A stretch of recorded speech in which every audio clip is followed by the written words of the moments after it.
Jesus is growing in popularity.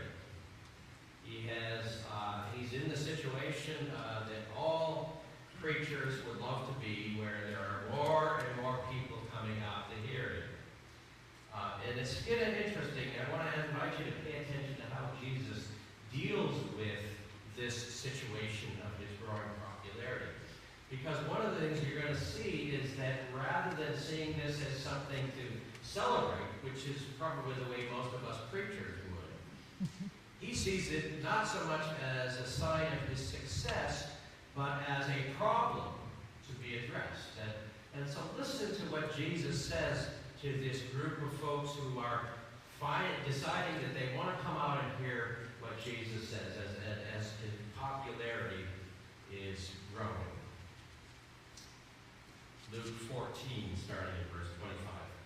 Once, when large crowds of people were going along with Jesus, he turned and said to them, "Those who come to me cannot be my disciples unless they love me more than they love father and mother, wife and children, brothers and sisters, and themselves as well." I just want to parenthetically say that most translations of this verse make it actually quite a bit harsher than this version. Maybe some of you will remember that in other translations of this, it actually has Jesus saying, "Unless you hate your mother and father, or your sisters and brothers and their wife and children, you cannot be my disciples."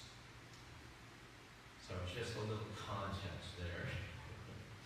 Those who do not carry their own cross and come after me cannot be disciples.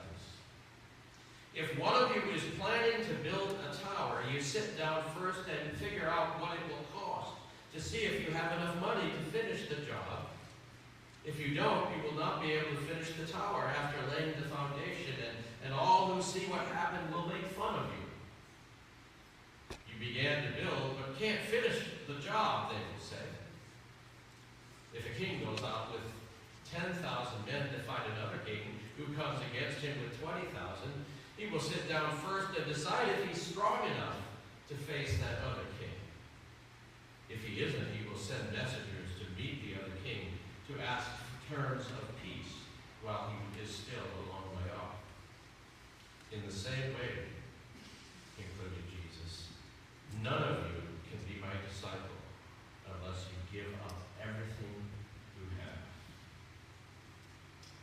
May God add a blessing to the reading and the hearing of the word.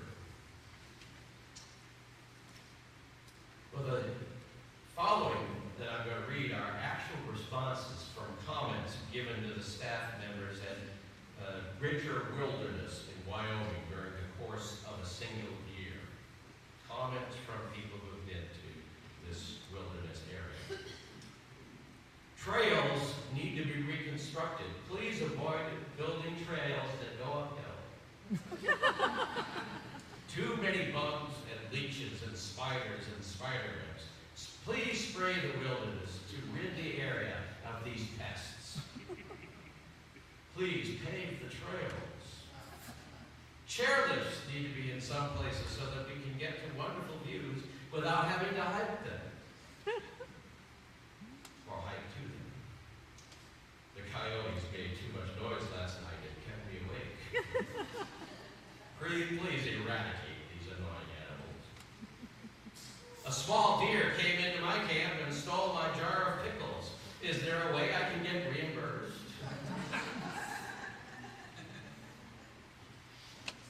Escalators would help on steep uphill sections. A McDonald's would be nice at the trailhead. And then my favorite, too many rocks in the mountains. Of course, these are funny, and I had to chuckle when I came across these comments because of some of my family's experience camping. Fairly early in our children's lives, we went on our first camping trip together, and as luck would have it, it was everything that you could hope for. The weather was beautiful, and we had a wonderful time. Not a moment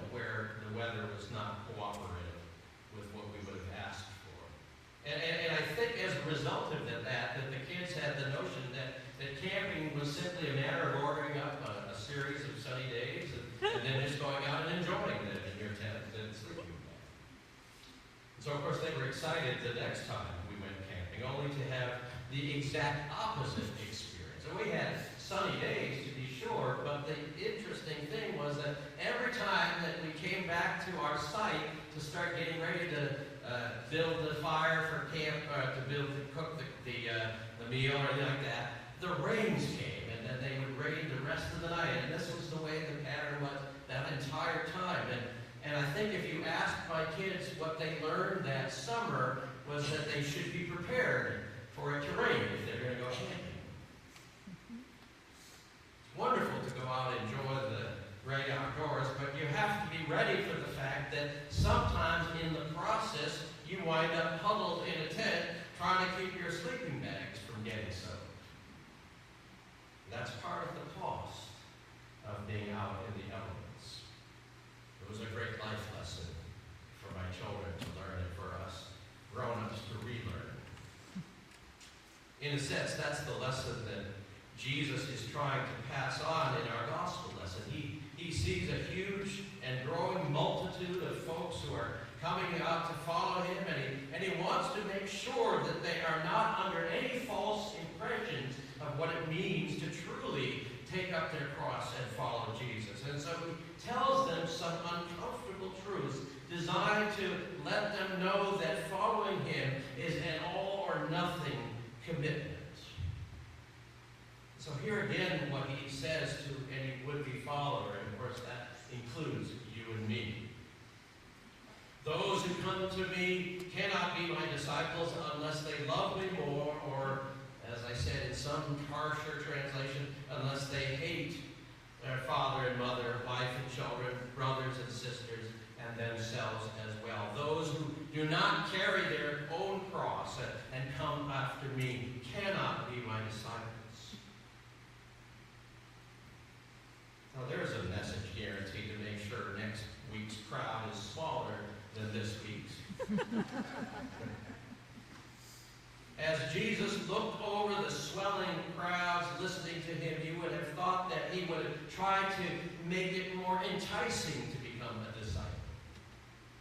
You would have think he would say that he was going to make it easy for them to do so, that he would have put the bar of discipleship very low. You would have thought that he would have said, it's easy being a disciple. Just love your wife, love your kids, show up to work on time, drive the speed limit, be nice to your neighbor, go to synagogue. It's easy. Anybody can do it. And if he had said those things, you would have understood it, because, of course, that's what we many times all want to hear. We want to hear that you can go camping in the wilderness and take chairlifts up all those only slightly rocky mountains. We want to hear that you can pitch your tent and count on the sunny weather. And as I said before, as we were reading this passage, it is interesting, isn't it, that Jesus sees the huge crowds following not as a sign of success, but as a problem to be addressed. He's suspicious of this growing popularity. He wants to make sure that people aren't just following because it's the thing to do or because they need a new hobby. He wants to make sure that if we are going to be part of the multitudes following him, we understand that there is a tremendous cost to doing so. It's not all healing and miracles and reflected glory. It's not all camping out in the sun. Jesus says, following me means following me when the healing doesn't come, when the buckets of rain start to fall, when the lightning starts to flash. Following me is all or nothing. And unless you make me the most important thing in your life, even more important than your marriage partner or your family or your career, you cannot be my disciple. Following me means giving up everything, dying to yourself, placing yourself at my disposal, and saying, anything that you ask of me, I will do it. He wants us to understand that anyone making less than that all or nothing commitment is not worthy of the name of disciple.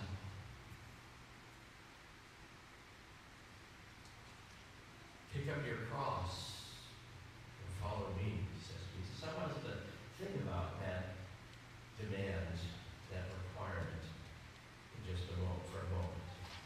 Because so often in the church in America, we downplay that reality. We've become so used to the words and the symbols that it's hard to imagine that following Jesus might actually mean going against the flow of our current culture. Might actually mean that we might put ourselves in a position where we may have to sacrifice some things.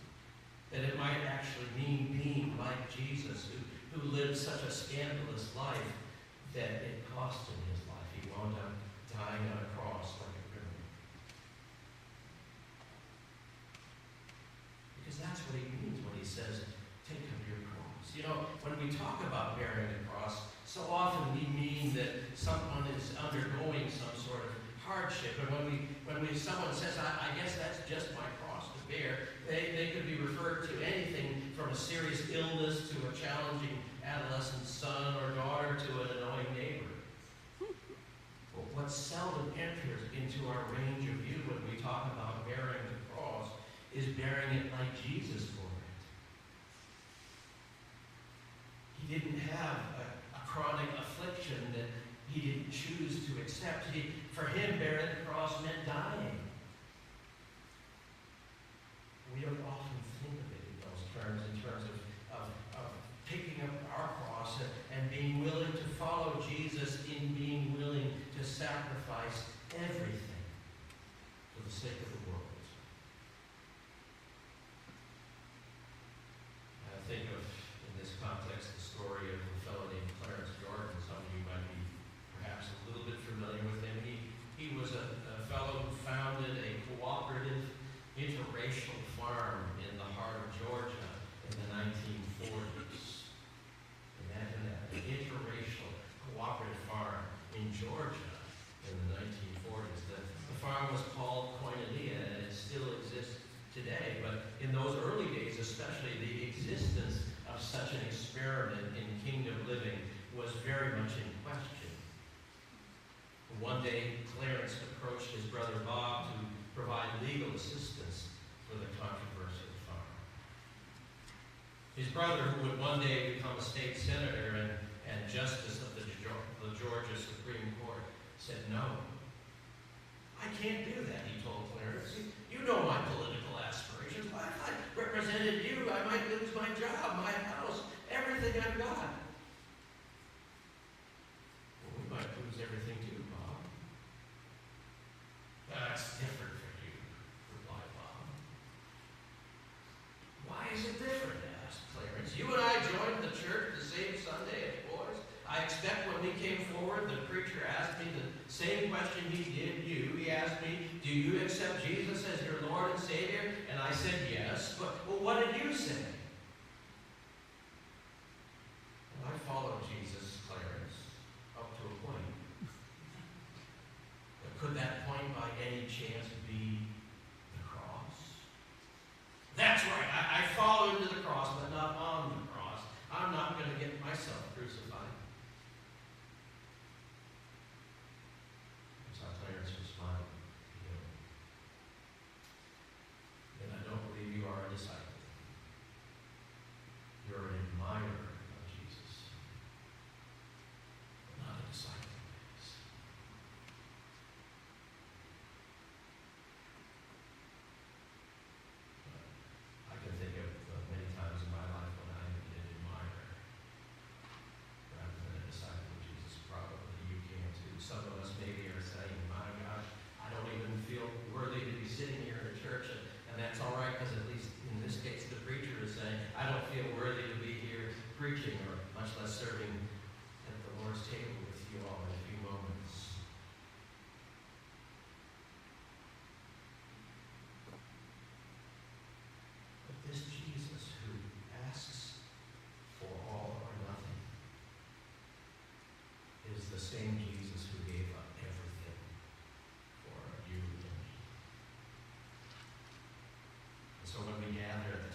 struggling so much, in fact, that a few hours after that Last Supper, one would actually betray Jesus, and all the rest would deny him and desert him, and yet knowing that those were the people that he had gathered around him for that Last Supper. In the middle of the meal, Jesus took bread and broke it and said, "This is my body broken for you." You strugglers, you admirers/would-be disciples. And then he took the cup and said, "This is my blood poured out for you and for many for the forgiveness of what you're about to do."